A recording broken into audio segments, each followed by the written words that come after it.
He is three-time Super Bowl champion, analyst on NBC's Football Night in America, Devin McCourty. And I guess we're adding T-ball coach to your resume. That sounds like a real adventure. I'm not T-ball, I'm kickball. I haven't Oh, graduated to T-ball yet. So, and I I only got did it bad for my intel. 3-year-old to play. And our first day, he went crying and didn't even play. So he made me look bad. We're working on him. He's a work in progress. What are you doing here? Didn't your birthday just pass? You don't go on vacation the whole time and just skip this? Ah, What are we doing? what a flex. What a flex. Are you ready? I was in Mexico weirdly with Justin Simmons at the NFL Classic. And then Hmm. I'm actually in Phoenix right now. I'm going to the Suns Warriors game. So I'm living my best life. Don't you worry. The hardest working woman in America. Happy Yeah. belated, Kay. Not at all, not at all. I can't believe that Hamilton, like you're just like setting me up for failure today, saying we had a whole thing about how you're a T-ball coach. Hamilton, you're fired. Jail. Well, Where's Ham? Jay's gonna get mad. Hammer's his guy. Like he loves Hammer. He's talking to me all the time when they were on Good Morning Football together. He's from New Yeah. Rochelle, and we talk football and blah blah blah. But like nobody cares about all that. Ham, are you not around anymore? Like Ham just literally like leaves. He like the show starts and he freaking yeah. There, come on. I'm not throwing people under the bus here. I'm not Oh. doing that. But yeah, we'll get better. We'll get better until next time. I'm sorry, Devin. All You're good. saying that, Deb. You're saying the Patriots. We got to ask about the Patriots. Get it over with. We can talk about other stuff. Like you're saying, Justin Simmons don't go there. They have to get through some losing. I mean, they started their voluntary workouts yesterday, and according to Vrabel, they weren't so voluntary. He said, "I write a letter voluntarily to the players to make sure that they voluntarily read it and voluntarily show up." What do you make of this Vrabel era in New England? I think it's gonna be good. I just for like a guy like Justin Simmons, like they had 4 wins last year. It's hard, and I know the Commanders just did it. So then everybody's like, anyone can do it. Anyone could go straight to the AFC Championship or NFC Championship. It's just hard to do. But I think for one, Vrabel is telling the truth. Like if you're in the NFL and I know it says voluntary. If your best players on your team go to those voluntary workouts and you're a young player or you're any other player, you better show up. When I was in New England, Tom Brady was going to those voluntary workouts when I first got there. You better Mm. believe we had like 98 or 99% participation in those voluntary workouts. So I think it's good though for a new team. You get a new head coach like Mike Vrabel.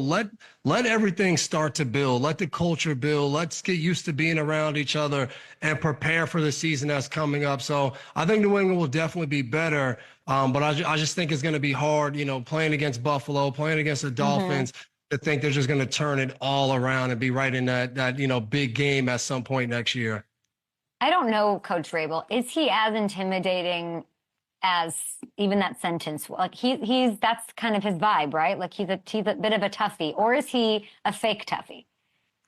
I don't fully know. I've only been Yeah. around the different people that were around him. I always remember when we went to the Super Bowl 51, the 2016 season. I go to do the production meeting with Collinsworth and Michaels, and Bill is still in there. And I forgot what one of them asked Bill, "Hey, what's a former player or former coach that you think will be a good head coach if they get an opportunity?"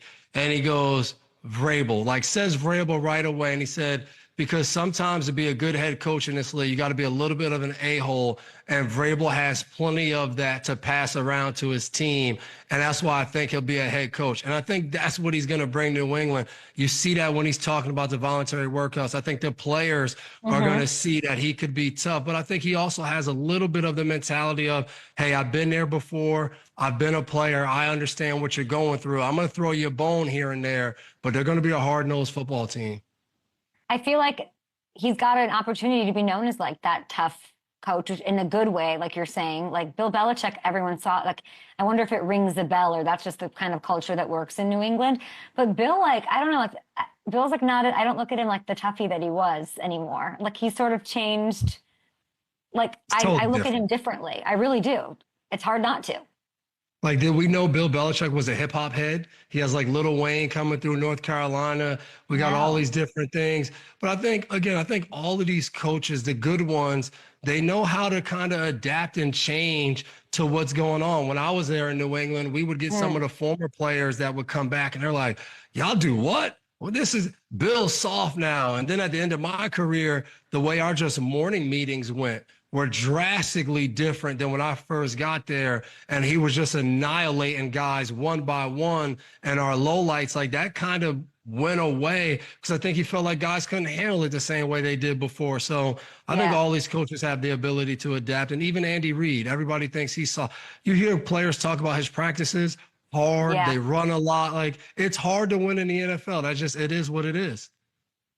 The Pats traded away Milton last week, so this was news because it was to avoid quarterback feelings, I guess.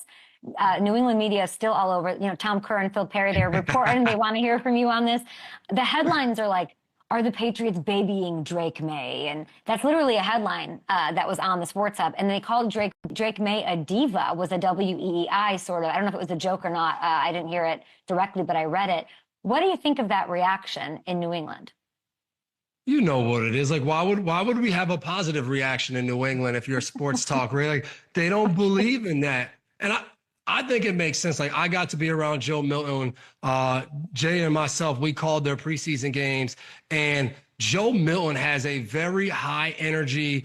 He's funny. He comes in. He's a big dude, big chain on. Like, he has the element that I think a lot of guys gravitate towards in the NFL. And then on the flip side of that, Drake May was exactly the same way. Like, they had a terrible day against the Eagles in their first joint practice where they said he got sacked like 11 out of 14 times.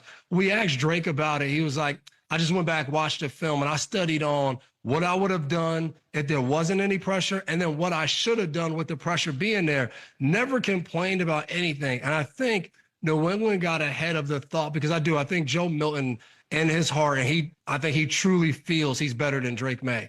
And I think he has that aura about him. So I don't think they're babying Drake May. I think they're trying to build a good football team. So if you have a guy who has talent and he's a backup and he wants to be a starter and that you think it might be a problem, you don't wait till it becomes a problem. You move on. So I honestly think they probably would have wanted to keep him because you look at Jimmy Garoppolo sitting behind Tom Brady, sits there.